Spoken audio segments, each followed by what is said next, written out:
Hello, everyone. Welcome to episode 5 of Just Let Me Touch the Trees. I'm Sarah. Thanks for being here again. And today I got to do one of my very favorite things. I haven't actually been able to go on a hike since November. And so this has been like, I think maybe one of the most spectacular January days that I've ever had. Um, and on that note, I don't know about anybody else, but it's been a bit of an interesting start to this new year, heavier. um, but I guess that's what I want to come in here and chat about today is the idea of wintering and what that really means. Society has built this structure around the calendar year from January to December, um, when in reality, the wintertime isn't meant for like going after all the things and being this new person. We're meant to go inward and really reflect on closing out the final season of the year. And really, for the last 4 or 5 years of my life, I've been more living along the zodiac calendar, right? So when um, springtime starts, so you know and when I've reflected on this in my life, actually, that has really, before I was even really aware of it, right? There would be a lot of changes and beginnings in April and May of the calendar year.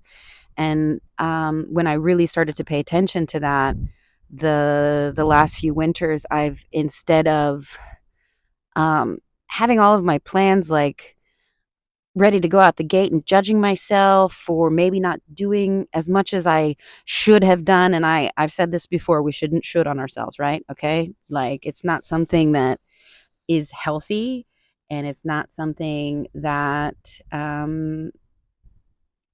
we need to do to ourselves, right? We need to give ourselves grace all the time, especially as we're learning and growing, and especially in this time of the season, this time of the year when we're meant to winter, like the earth. um it doesn't really look like I'm sleeping today because it's a really, really beautiful day. Sunshine, and uh I mean, it's a fresh, chilly temperature, but with the sun and stuff, it's really lovely. And I think one of the things I really love about the winter here, specifically in the peninsula, when we talk about this idea of wintering and going inward, hibernating per se, as the trees let go of all their leaves, we also need to shed the rest of the things that we're not going to carry into the next beginning, the next springtime of our lives, right? So, one of the things that I really love about the winter here is that not everything dies, right? And I know it's not exactly the case where I'm from either. I grew up in the Midwest, and the winters are long and heavy and really cold. And it's hard to remember sometimes when you see all of the leaves gone off the trees and the grass is brown or covered with snow and ice. It feels a little bit like death, and in a way, I suppose it is, but it's the cycle of death and rebirth, right? One of the things that I love specifically about here, though, is that it's like things just kind of go to sleep. They don't they don't lose their green and vitality completely. It's like they go for a little nap. And for me, that's been really, really helpful in maintaining my own um, inner health and well-being. 'Cause I think a lot of you can relate to the fact that, like, seasonal depression's kind of real. Like, the moment the sun is out, it's like we're all plants. That's really all we are, plants. I'm just a big plant. And I think one of the things that gets buried in all of this running around during the holidays and then New Year's resolutions, and don't get me wrong, I absolutely adore New Year's. It's one of my favorite holidays. coming in a close second behind Thanksgiving and then Christmas. Um, but the new year is meant to reflect and not jump out the gate deciding exactly what it is that we're going to do. It's really kind of tying up loose ends and understanding what we really are ready to let go of, what we should let go of, and what we want to carry forward into the next spring, the next beginning. I actually had the most I would say the most interesting, not exactly fun New Year's Eves that I've had this year. I was coming back from the US. Um, from Christmas, I surprised my family for the holidays. It was really, really beautiful. And I missed my connecting flight in Istanbul because we left from Chicago 2 hours late because of ice and snow. And so I ended up landing in Istanbul, and there wasn't another flight back to Naples until the next day. And so on the 31st of December, I celebrated New Year's by sleeping so I could make the shuttle that took me to the back to the airport at 4 a.m. to get back home. And I'm not like, I don't think I'm gonna want to ever repeat a New Year's like that ever again, okay? Because like I really enjoy celebrating New Year's, you know. There is, while I don't operate off of the calendar year per se, it is a great numerical way for me to reflect on how things have gone over the past 12 months. And I like celebrating that we're, you know, already moving into longer days and moving through the winter.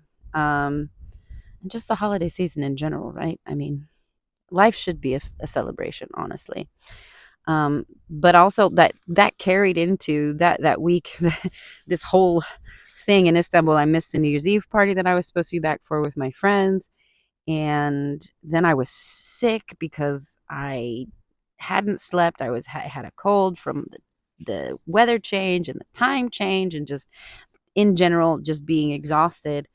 And there's still this old mentality that hangs around sometimes in my brain, like, oh, you've already messed it up, Sarah. You've already gone and fucked up the entire year because the very first week of the year didn't go well. I wasn't 100%. And then it was like, oh, right, I'm not supposed to be 100% running out the gate at this time of the year. This is the time to go inward and rest and be still and really reflect on the things that I want for this next year.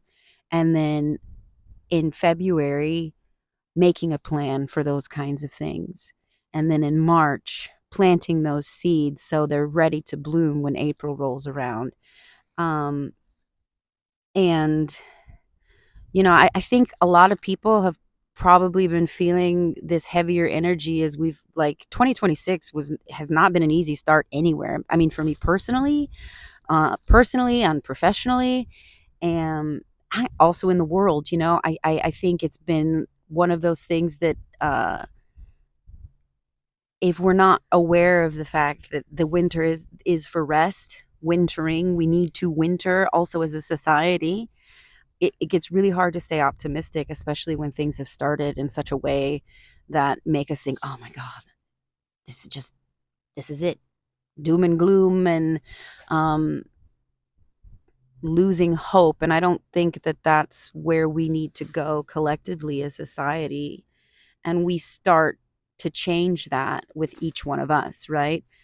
Um, and I'm not saying it has to be like grand gestures or like really big projects or anything. And that's exactly the opposite of what I'm saying, because that's not what we're supposed to be doing right now, right? We're supposed to be stopping, resting, hibernating. We are all just animals and plants. um, you know, nothing blooms all year round. Absolutely nothing. One of the things that I love doing in the winter here is that the colors are they're more subtle. They're a little bit deeper, a little bit darker, as is like the the water. And I don't know, the colors of blue that the water turns here, along the Amalfi side of the peninsula is, I don't know, things I've dreamed about. um, but I challenge you also to think about yourself as a wintering plant. You know, um, you don't have to shine so brightly as you do in the summertime when you're in full bloom, right?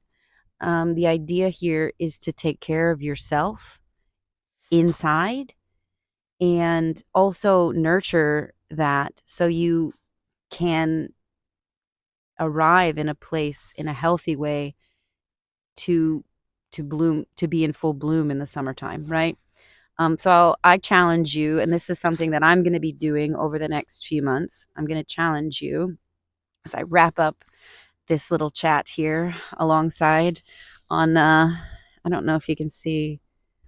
Yeah, it's just a spectacular day today. I'm going to challenge you all to also think about what wintering means to you.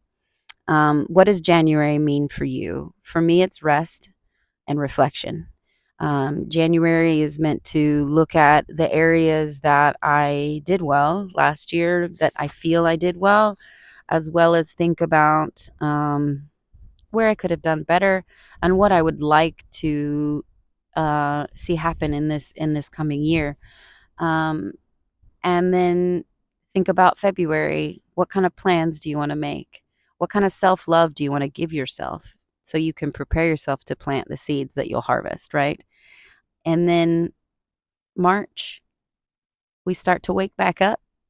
We start to kind of go outward instead of inward, and we plant those seeds and we get ready to start the spring. Um, I encourage you and I challenge you to think about what wintering means to you personally, and think about 3 really restful, beautiful, loving goals for yourself for each of these next 3 months until springtime comes. If you feel so inclined, please feel free to share with me in the comments what your goals are to give yourself rest and reflection and peace and self-love. Or share them with me via a message in my Instagram. My socials are all linked below, and or you can join my channel, and I will probably have a little poll that you can participate in, because I think, especially right now, especially with everything that's happening, in this moment in time that we are in, where we chose to be here at this time for this massive transformation that's happening on the planet, it can feel really overwhelming. And I just want to make sure that you guys also take care of yourselves. Um, and it's also a reminder for me to do that for myself as well. So that's it. Thank you guys for being here with me. If this is your first time, or if you haven't yet, just please like, subscribe, favorite it, save it to your playlist, whatever works for you, so you don't miss an episode. They are currently once a month, when I come in and chat with you. So that's it. Thank you guys. Love you. And un bacione dagli Amalfi. Ci vediamo subito. Ciao ciao.